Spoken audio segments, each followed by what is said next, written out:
Assalamualaikum warahmatullahi wabarakatuh. Kali ini kita akan membahas mengenai materi analisis pesaing yang akan disampaikan oleh kelompok 5, terdiri dari Felix Putra Mahendra, Retno Sari, dan saya sendiri Muhammad Gustomi. Adapun pembahasan yang akan kita sampaikan, yang pertama, pembandingan terhadap saingan, yang kedua, dimensi analisis pesaing, dan yang ketiga, pilihan pesaing yang baik, dan yang terakhir, asal, sumber, dan penyebaran informasi pesaing. Mengidentifikasi siapa yang menjadi tolak ukur. Maksudnya adalah kita dapat menganalisa perusahaan mana yang menjadi patokan kita untuk melakukan perbandingan kompetitif itu sendiri. Yang kedua, identifikasi aspek bisnis apa yang menjadi tolak ukur. Setelah itu kita dapat melihat bisnis apa yang bisa kita jadikan tolak ukur pada bisnis yang kita miliki. Yang ketiga, mengumpulkan data yang relevan untuk meningkatkan proses dan operasi untuk dibandingkan. Jadi kita dapat mengumpulkan data-data yang dapat menunjang untuk melakukan perbandingan kompetitif itu sendiri. Dan yang terakhir, perbandingan dengan proses sendiri.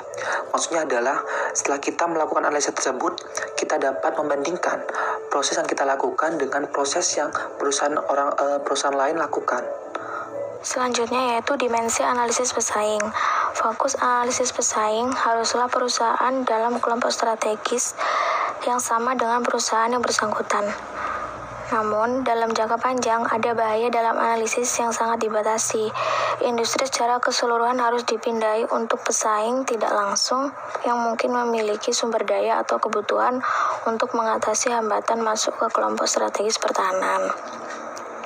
Nah, meskipun hambatan masuk mungkin tinggi, jika kelompok strategis pertahanan menunjukkan keuntungan tinggi atau potensi pertumbuhan di luar sisa pasar, kemungkinan akan menarik pendatang baru.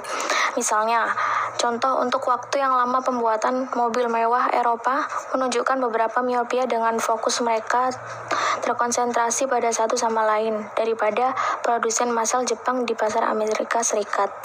Nah, Jepang terus membangun reputasi dalam hal kualitas dan teknologi yang masih mereka manfaatkan, bersama dengan sumber daya mereka yang besar untuk bersaing dengan orang-orang Eropa di sana. Selanjutnya, Lehman dan Wiener tahun 1991 mengemukakan 4 tahap utama dalam analisis pesaing. Yang pertama yaitu menilai tujuan saat ini dan masa depan pesaing. Yang kedua, menilai strategi pesaing saat ini. Yang ketiga, menilai sumber daya pesaing. Yang keempat, memprediksi strategi masa depan pesaing. Nah, menilai tujuan saat ini dan masa depan pesaing. Jadi, kita sebagai pemasar itu harus memahami apa yang ingin dicapai pesaing, dapat memberikan petunjuk tentang arah yang akan diambil dan agresivitas dengan yang akan mengejar arah itu. Menilai strategi pesaing saat ini. Dengan memahami strategi yang digunakan oleh pesaing dalam mengejar tujuan dan sasaran mereka, perusahaan dapat mengidentifikasi peluang dan ancaman yang timbul dari tindakan pesaing. Selanjutnya, menilai sumber daya pesaing. Jadi profil aset dan kemampuan pesaing menunjukkan apa sih yang saat ini dapat mereka lakukan. Sumber daya itu mungkin tidak sepenuhnya digunakan saat ini, tetapi dapat memberikan petunjuk lebih lanjut tentang bagaimana pesaing akan bergerak di masa depan atau bagaimana pesaing akan bereaksi terhadap ancaman. Yang terakhir, memprediksi strategi masa depan pesaing, yaitu dengan menggabungkan analisis di atas tadi, perusahaan dapat mulai menjawab mungkin pertanyaan paling mendasar dalam analisis pesaing, yaitu apa yang mungkin dilakukan perusahaan di masa depan. Nah, masing-masing alat analisis pesaing di atas tadi secara khusus sumber-sumber informasi potensial disarankan bersama dengan cara-cara di mana analisis dapat dilakukan. Selanjutnya, menilai strategi dan aktivitas pesaing saat ini. Nah, dimulai dari Pasar sasaran pesaing. Pasar yang luas dan segmen pasar yang lebih spesifik yang dipilih para pesaing untuk bersaing seringkali dapat disimpulkan dari analisis produk dan layanan yang mereka tawarkan, bersama dengan cara penetapan harga, promosi, dan distribusi mereka. Nah, fitur-fitur yang dapat pada produk dan jenis dan tiket layanan yang ditawarkan akan menjadi indikator yang baik dari jenis pelanggan yang ingin dilayani oleh pesaing. Contohnya, dalam industri otomotif misalnya, produk yang dibuat oleh Jaguar, anak perusahaan Ford, menunjukkan dengan jelas jenis-jenis pelanggan yang dikejar. Contoh yang lainnya, Skoda sekarang dimiliki oleh Volkswagen. Di sisi lain, menawarkan mobil yang sangat berbeda ke pasar menunjukkan target pasar yang sama sekali berbeda. Harga yang dikenakan juga sering menjadi indikator target pasar yang dituju.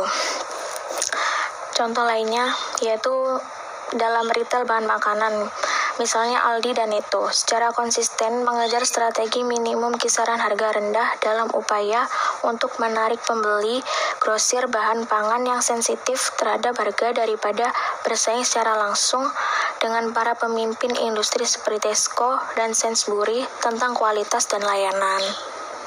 Selanjutnya, fokus strategi pesaing.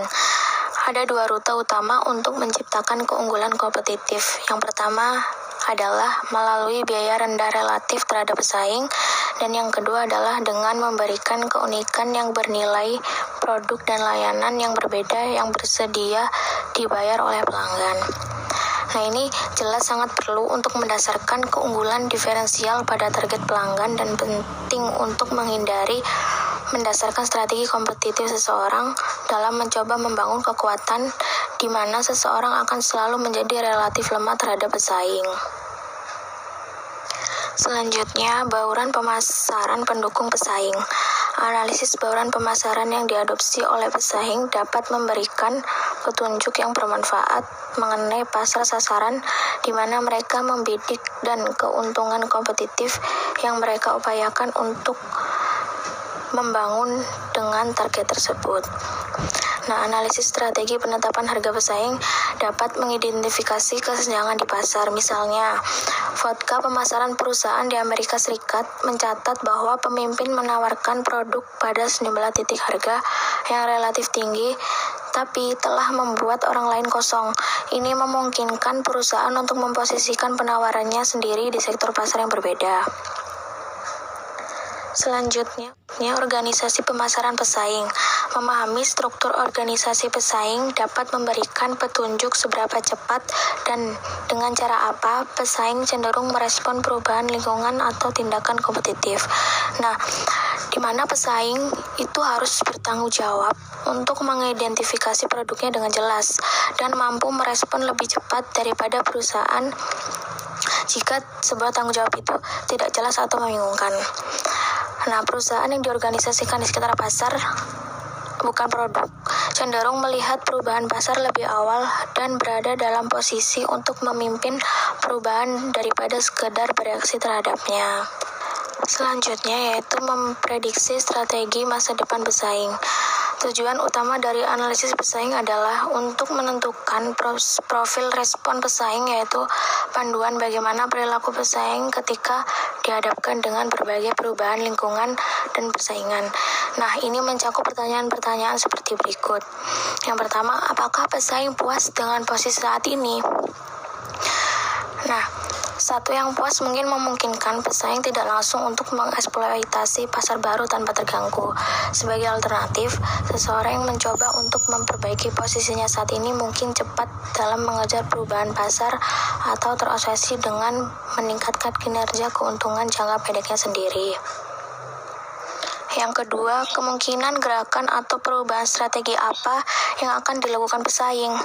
Nah, sebuah perusahaan mungkin mereka dapat menilai mana dari strategi alternatifnya sendiri yang cenderung menghasilkan reaksi yang paling menguntungkan dari pihak pesaing. Yang ketiga, apa yang akan dilakukan sebagai tantangan atau perubahan strategi. Sasaran, asumsi, dan kemampuan juga akan memberikan beberapa panduan tentang bagaimana perusahaan dapat merespon perubahan pasar secara efektif. Nah, sebuah perusahaan mungkin dapat menilai mana dari strategi alternatifnya sendiri yang menghasilkan hasil yang paling menguntungkan dari pihak yang mendukung. Yang keempat, apa yang akan memicu pembalasan terbesar dan paling efektif oleh pesaing? Nah, sementara para pemimpin pasar dapat menerima beberapa kegiatan sampingan karena margin yang rendah yang mereka pahami. Seperti undang-undang antitrust atau skala yang terlibat, tindakan-tindakan lain cenderung memicu pembalasan yang intens. Memilih pesaing yang baik. Nah, di dalam PPT ini, perusahaan yang matang secara kompetitif memahami pasar tempat ia beroperasi dan meningkatkan, bukannya merusak lingkungan kelompok strategis. Pesaing yang baik dapat membantu mempromosikan stabilitas industri dengan memahami aturan yang mengatur pasar dan dengan memegang asumsi realistis tentang industri dan posisinya relatif sendiri. Nah, ini maksudnya itu bagaimana perusahaan dapat memilih pesaing yang baik. Nah, memilih pesaing yang baik itu bagaimana? Nah, memilih pesaing yang baik itu seumpama ada suatu perusahaan A, perusahaan A itu memproduksi sebagian kayak tas-tas atau sepatu, sedangkan perusahaan B juga sama memproduksi tas-tas dan sepatu. Nah, untuk memilih pesaing yang baik, apa sih yang diterapkan oleh perusahaan B agar penjualannya itu melebihi penjualan di perusahaan A. Nah, dia itu melihat bagaimana keunggulannya perusahaan A ini, apa keunggulannya dibandingkan produk perusahaan B. Nah, di situ kita dapat mengetahui mana sih perusahaan yang bisa untuk kita saingi, seperti itu. Nah, slide selanjutnya adalah memperoleh dan menyebarkan informasi kompetitif. Nah, di sini memperoleh dan menyebarkan informasi kompetitif yaitu perusahaan, cuma ada perusahaan A dan B lagi. Nah, perusahaan B ini mencari data-data apa sih keunggulan dari pesaing, apa sih kekurangan dari pesaing. Nah, dengan data-data tersebut otomatis nanti perusahaan yang B ini mengeflorkan ke dalam perusahaannya untuk menerapkan strategi apa yang akan dipakai untuk menghadapi perusahaan A, ya, seperti itu. Yang terakhir, jadi kesimpulan dari materi dari slide 1 sampai slide akhir ini. Nah, kita sebagai seorang entrepreneur perlu memahami tentang apa keunggulan dari pesaing kita, apa kekurangan dari pesaing kita, dan kita juga harus tahu apa aja sih yang dibutuhkan untuk menyamakan penjualan dari pesaing dan bagaimana kita lebih unggul dari perusahaan pesaing. Dengan cara itu kita dapat menaikkan omset dari penjualan dari perusahaan kita sendiri. Nah, kayak gitu. Jadi di sini tuh materinya bagaimana sih untuk menghadapi pesaing yang ada. Sekian presentasi dari kelompok kami. Kalau ada salah mohon dimaafkan. Kalau banyak kurangnya ya dimaklumi. Wassalamualaikum warahmatullahi wabarakatuh.